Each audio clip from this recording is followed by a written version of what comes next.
So I guess it's just for us, we haven't brought out any new products or gone to any more digital platforms. I think the benefit of us having only started a couple of years is that our whole business operates out of the cloud, and we have a lot of kind of apps and software that we operate our business from. So the whole, for starters, like the whole working remotely or flexibly didn't really apply to us, because that's just how we operate our business anyway. We've got an office, we've got staff, but everyone operates off laptops and, like I said, out of the cloud. So you can literally like work off your mobile if you want to.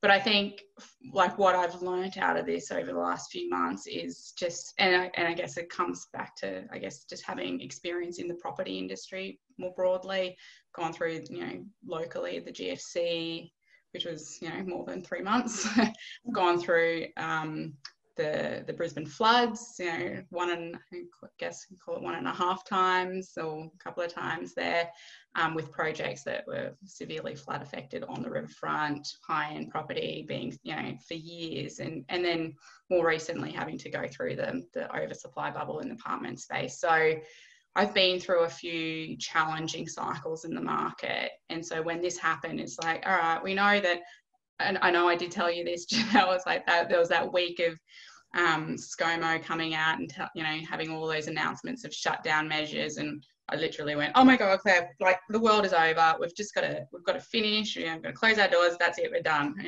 I don't know what I'm going to do. Maybe just stay at home, look after my kids. But she slapped me out of it pretty quickly, and she said, okay, you've got the week to run around like a headless chook, and then you've got to come back into the office, pull yourself together, and let's go. And it's exactly what we did. And that's what you do when you've got challenging times. You've got to just buckle down. You've got to go, all right, well, what is it exactly that we need to do to get through this?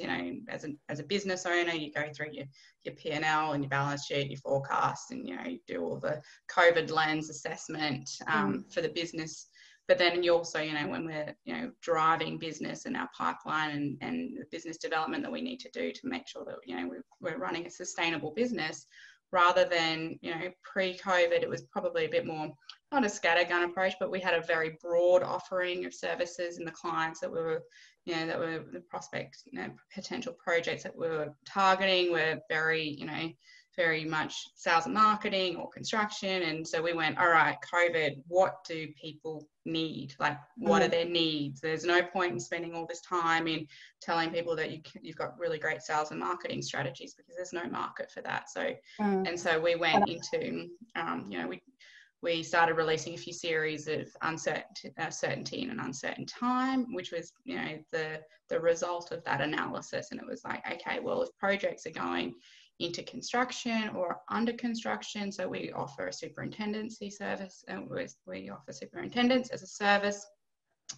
We spent, it was almost a week of just total inundation of the legal world of clauses and what ifs, and I think we spoke to every single lawyer, whether they were a project lawyer or not, in really pulling apart all of our construction contracts that we had on foot, that we had as coming up projects. What were the risks, profiling all of that, what were options A, B, C, what we were going to do with our projects. And so that was a big service. And so as a result of going through that for our existing and clients that we had coming onto our books, we actually produced some pieces out there that was, the importance of the superintendent during this time frame, and trying to communicate our skills and our ability to help people through that time frame. Similarly, we did a piece around being market ready, which I'm still very much an advocate for, given the current climate.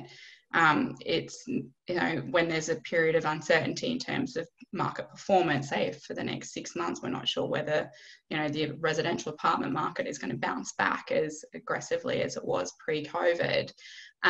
But there's the ability now to not miss that upturn in the cycle as well. And so it takes, it often takes, minimum 6 months to get a DA in and out of council, and take up to 12 months for anything of, substantial size, medium to high density site. So then you're already looking at a 12-month time frame from when you start that visioning process for that project, right through to when you get the project out of council, and then you've got to still go through the marketing process.